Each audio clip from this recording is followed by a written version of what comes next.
ജെയിൻ ശരിക്കും ഈ അപകടം നടന്ന ആ സമയത്ത് രാത്രിയോടുകൂടി അവിടെ എത്തിയ ആളാണ്. ഈ ഒരു രാവിലെ ആകുമ്പോഴത്തേക്കും ഒരുപക്ഷെ ഇത്രയും നേരം നിന്നിട്ടും ആ ഒരു ദുരന്തത്തിന്റെ വ്യാപ്തി അത് എത്രത്തോളം വലുതാണെന്ന് ജെയിന് പോലും കറക്റ്റ് ഇപ്പോൾ മനസ്സിലാകുന്നത് ഈ ഒരു പുലർച്ചയോട് കൂടിയായിരിക്കുമല്ലേ?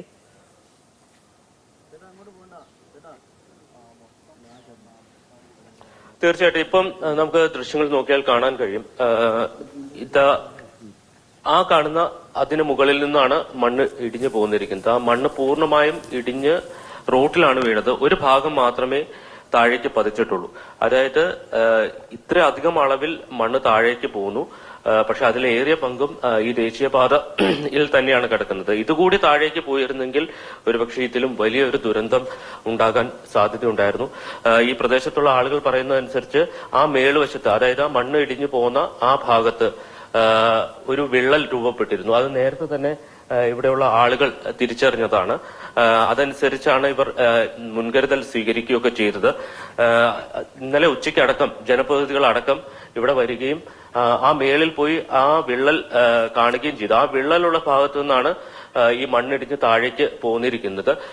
ആ മണ്ണിടിഞ്ഞ് അതിന്റെ ഏതാണ്ട് 60% മണ്ണ് ഈ ദേശീയപാതയോരത്ത് തന്നെയാണ് കിടക്കുന്നത്. അതിൽ ഒരു 40% മണ്ണ് മാത്രമേ താഴത്തേക്ക് വീണിട്ടുള്ളൂ. അപ്പോൾ തന്നെ അത്രയും വലിയൊരു ദുരന്തമുണ്ടായി. ഇന്നലെ മഴയുണ്ടായിരുന്നില്ല. മഴയുണ്ടായിരുന്നെങ്കിൽ ഒരുപക്ഷെ ഈ താഴത്ത് കാണുന്ന വീടുകളൊന്നും ആ ഭാഗത്ത് ഉണ്ടാകില്ല. ഇപ്പോ ബ്ലോക്ക് പഞ്ചായത്ത് മെമ്പറായിട്ടുള്ള കൃഷ്ണമൂർത്തി നമ്മളോടൊപ്പം ചേരുന്നുണ്ട്. ഇന്നലെ എപ്പോഴാണ് ഇവിടെ വന്നത്? ഇന്നലെ ഞങ്ങൾ 4 മണിയോടുകൂടി ഇവിടെ വന്നു. കാരണം മിനിങ്ങാന്ന് മുതൽ മണ്ണിടിച്ചിലുണ്ടായി റോഡ് ഗതാഗതം സ്തംഭിച്ചിരിക്കുകയായിരുന്നു.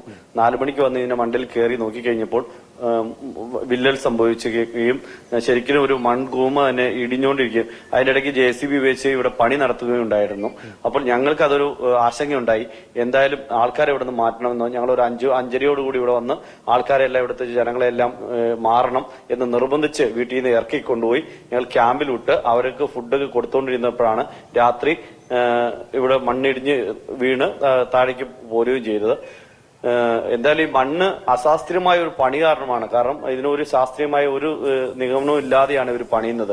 അവർക്ക് തോന്നുന്നിടത്ത് മണ്ണെടുക്കുന്നു, തോന്നുന്നിടത്ത് കയറ്റങ്ങൾ വയ്ക്കുന്നു.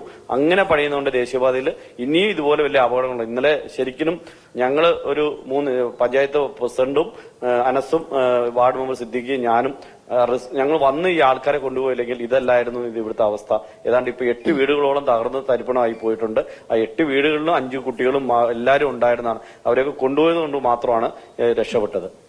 ഇപ്പൊ ഇന്നലെ മഴയുണ്ടായിരുന്നില്ല. മഴയുണ്ടായിരുന്നെങ്കിൽ ഒരു ഉരുൾപൊട്ടലിന് സമാനമായിട്ടുള്ള അവസ്ഥ ഉണ്ടായിരുന്നു. മഴയുണ്ടായിരുന്നെങ്കിൽ ഇപ്പൊ നമുക്കറിയാം താഴെ 57ഓളം വീടുകളുണ്ട്, ഉന്നതിയിലെ വീടുകളുണ്ട്. ഇവിടുന്ന് അടിമാലി ടൗൺ വരെ ഈ സാധനം താഴേക്ക് ഇറങ്ങിപ്പോവും. അതിന് എല്ലാ സാധ്യതയും ഉണ്ടായിരുന്നു. മഴ ഭയങ്കരമായി പെയ്തിരുന്നെങ്കിൽ ഒന്നും നമുക്ക് പറയാൻ പറ്റില്ലായിരുന്നു. ആർക്കും രക്ഷാപ്രവർത്തനം പോലും നടത്താൻ സാധിക്കില്ലായിരുന്നു. ഇനിയിപ്പോ വീണ്ടും അവിടെ മണ്ണിടിയാൻ സാധ്യതയുണ്ടല്ലേ? ഇത് അവിടെ ഇനിയും മണ്ണിടിക്കും. കാരണം ഇതിൽ ഇനിയും വിണ്ട് കയറി ഇരിപ്പുണ്ട്. ഈ മുകൾ ഭാഗത്തൊക്കെ ഈ തെങ്ങ് ആ പനയുടെ അവിടെ വരെയാണ് ഇങ്ങനെ വിണ്ട് കയറി ഇരിക്കുന്നത്. അതുകൊണ്ട് ഇനിയും ഇതിനുള്ള എല്ലാ സാധ്യതയുണ്ട്. ഇവിടെ ഒരു ആയറ്റം അങ്ങനെ ഇരിക്കുന്നത്. ആ പനയുടെ അവിടെ വരെയാണ് കയറി നിൽക്കുന്നത്. അപ്പൊ അത് കാരണം അത് വിണ്ട് കയറി താഴേക്ക് വരാനുള്ള എല്ലാ സാധ്യതയുണ്ട്. ഇനിയിപ്പോ പോയി JCB ഉപയോഗിച്ച് പണിയാൻ പോയാൽ വീണ്ടും അപകട സാധ്യത തന്നെ വരും. ഒരു 2 ദിവസമൊക്കെ വെയിറ്റ് ചെയ്ത് വേണം ചെയ്താൽ മാത്രമാണ്, പതുക്കെ ചെയ്താൽ മാത്രമാണ് ഇതിന് ഒരു ശാശ്വതമായ പരിഹാരം ഉണ്ടാക്കാൻ സാധിക്കുള്ളൂ. ഇനിയിപ്പോ എന്ത് ചെയ്താലും ആ മണ്ണ് ഇടിയാതിരിക്കില്ലല്ലോ. ആ മണ്ണ് എന്തായാലും മണ്ണ് ഇടിഞ്ഞു വരും. കാരണം ആ ഈ മണ്ണ് ഫുള്ള് വന്നാൽ മാത്രമാണ് പിന്നീട് വലിയ അപകടത്തിൽ നിന്ന് ഒഴിവാക്കാൻ പറ്റുള്ളൂ. ഈ പ്രദേശത്തുള്ള ആളുകൾ പറയുന്നത് നിന്ന് വ്യക്തമാണ്. ഈ ഫലഭാഗത്തും വലിയ വിള്ളൽ രൂപപ്പെട്ടിട്ടുണ്ട്. ഇപ്പൊ നമുക്ക് ഈ റോഡരികിൽ നിർത്തിയിട്ടിരിക്കുന്ന JCB കാണാം. അത്തരത്തിൽ വലിയ കൈകളുള്ള മണ്ണുമാന്തി യന്ത്രം ഉപയോഗിച്ചാണ് ആ മലയ്ക്ക് മുകളിൽ നിന്നടക്കം മണ്ണ് ഇടിച്ചിടിച്ച് ഊർത്തിയെടുക്കുന്നത്. അവർ ചെയ്യുന്നത് നമുക്ക് ഇവിടെ ഈ കൈപ്പാടുകൾ കാണാൻ കഴിയും. ഇത്തരത്തിൽ മുകളിൽ നിന്ന് മണ്ണ് ഇടിച്ചിടിച്ച് എടുക്കുകയാണ് ചെയ്തത്. അങ്ങനെ ഇടിക്കുമ്പോൾ തന്നെ ഈ പ്രദേശത്തുള്ള ആളുകൾ പറഞ്ഞിരുന്നു അപകടമുണ്ടാകാൻ സാധ്യതയുണ്ട്, അതുകൊണ്ട് ശക്തമായിട്ടുള്ള സംരക്ഷണ ഭിത്തി ആവശ്യമാണ് എന്നതടക്കമുള്ള കാര്യങ്ങൾ പറഞ്ഞിരുന്നു. പക്ഷേ അതൊന്നും ചെവിക്കൊണ്ടില്ല എന്നുള്ളതാണ് മനസ്സിലാക്കുന്നത്.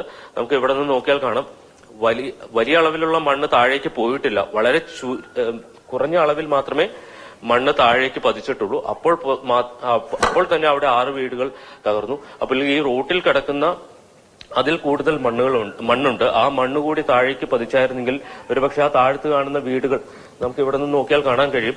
ആ താഴത്ത് കാണുന്ന ഇതെല്ലാം വീടുകളാണ്. ഏതാണ്ട് 10-23 വീടുകൾ ഈ ഭാഗത്ത് തന്നെയുണ്ട്. അതിന്റെ താഴത്ത് വേറെയും വീടുകളുണ്ട്.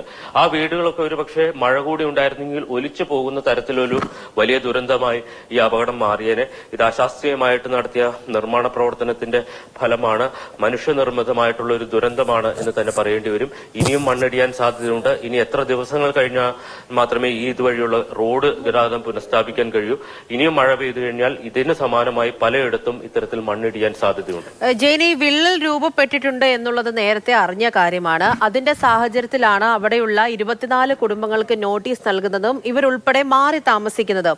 എന്നിട്ട് പോലും അവിടെ നിർമ്മാണ പ്രവർത്തനങ്ങൾ നടന്നു എന്നാണോ പറയുന്നത്?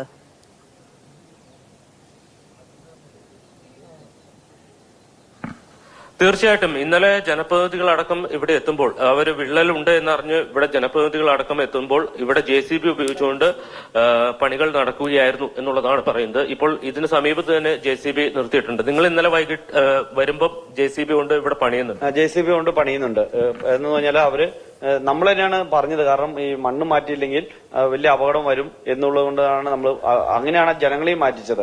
കാരണം മണ്ണ് മാറ്റും, രാത്രി നമുക്ക് കിടക്കണ്ട, പൊയ്ക്കോ. കാരണം അപ്പൊ ഇവര് തന്നെ 5 വണ്ടി ഉപയോഗിച്ച് മാറ്റാന്ന് പറഞ്ഞു. പിന്നെ നോക്കിയപ്പോ രാത്രി ഇരുട്ടായതുകൊണ്ട് ഒരു എവിടെയാ എന്താന്ന് അവർക്കും പേടിയായതുകൊണ്ടാണ് പിന്നെ മാറ്റാതിരുന്നത്. അങ്ങനെ പക്ഷെ നിങ്ങൾ എടുത്ത ഈ ആകാശ ദൃശ്യത്തിൽ JCB ചെറിയ ഹിറ്റാച്ച് പോലത്തെ വണ്ടി ഈ മലയ്ക്ക് മുകളിലേക്ക് കയറ്റി പണിയുന്നു. ഇവിടെ കയറി ഇങ്ങനെ ഈ തെറ്റിലാണ് ഇന്ന് പണിയുന്നത്. ഈ തെറ്റിന്ന് കാരണം ഇതിവിടെ മണ്ണ് റോട്ടിൽ ഒത്തിരി മണ്ണുകൾ കിടക്കുന്നുണ്ട്. അത് മാറ്റാൻ വേണ്ടിയാണ് അവിടെ നിന്നും പണി നടത്തിക്കൊണ്ടിരുന്നത്. അതിന്റെ ഷെയ്ക്കായിരിക്കാം കൂടുതലും ഇത് ഇറങ്ങി വരാനുള്ള ഒരു സാധ്യത ഉണ്ടായത്. അപ്പൊ ഈ ജനപ്രതിനിധികൾ എന്ന നിലയ്ക്ക് നിങ്ങൾ ഈ സംരക്ഷണ ഭിത്തി ഇപ്പൊ പല സ്ഥലത്തും സംരക്ഷണ ഭിത്തി വെക്കുന്നത് കോൺക്രീറ്റ് ചാരി വെക്കുക, കോൺക്രീറ്റ് പാളികൾ നിർമ്മിച്ചുകൊണ്ട് വന്നിട്ട് അത് ചാരി വെക്കുകയാണ് ചെയ്യുന്നത്. ഇത് അശാസ്ത്രീയമാണെന്ന് ചൂണ്ടിക്കാട്ടിയിട്ടില്ല. നിരന്തരം ഇവരോട് ഞങ്ങൾ ചോദിച്ചിട്ടുണ്ട്. ഞങ്ങൾക്ക് ഇത് എന്താന്ന് പോലും മനസ്സിലായിട്ടില്ല. കാരണം ഇങ്ങനെ ഒരു ദേശീയപാത നിർമ്മാണം ഞങ്ങൾ ഇതുവരെ കണ്ടിട്ടില്ല. ഇതെന്താ ഇങ്ങനെ ചാരി വെക്കുന്ന തൂണ് കൊണ്ടുവന്ന് വെച്ചിട്ട് ഒരു ഡ്രിൽ വെച്ച് അടിക്കുന്നു. ഇത് ശരിക്കും ഇവിടെ സാധാരണ കലങ്ക് കെട്ടിയാൽ പോലും മഴക്കാലത്ത് ചിലപ്പോൾ പൊട്ടിപ്പോകാറൊക്കെ ഉണ്ട്. പക്ഷെ ഇങ്ങനെ വയ്ക്കുമ്പോൾ ഞങ്ങൾ എപ്പോഴും ചോദിക്കുമ്പോൾ അവർ പറയുന്നത് ഇത് പുതിയ ടെക്നോളജിയാണ്, ഇതിന് ഒന്നും വരില്ല, ഇത് ഞങ്ങൾ അതനുസരിച്ച് പുല്ലുകൾ വെച്ച് പിടിപ്പിക്കും. പല സ്ഥലങ്ങളിലും ഇവര് പുല്ലുകൾ വെച്ച് പിടിപ്പിച്ചിട്ടുണ്ട്. അപ്പൊ ആ പുല്ലുകൾ വെച്ച് പിടിപ്പിച്ചു ഇത് ആ രീതിയിലാണ് ചെയ്യുള്ളൂ എന്നാണ് അവർ പറയുന്നത്.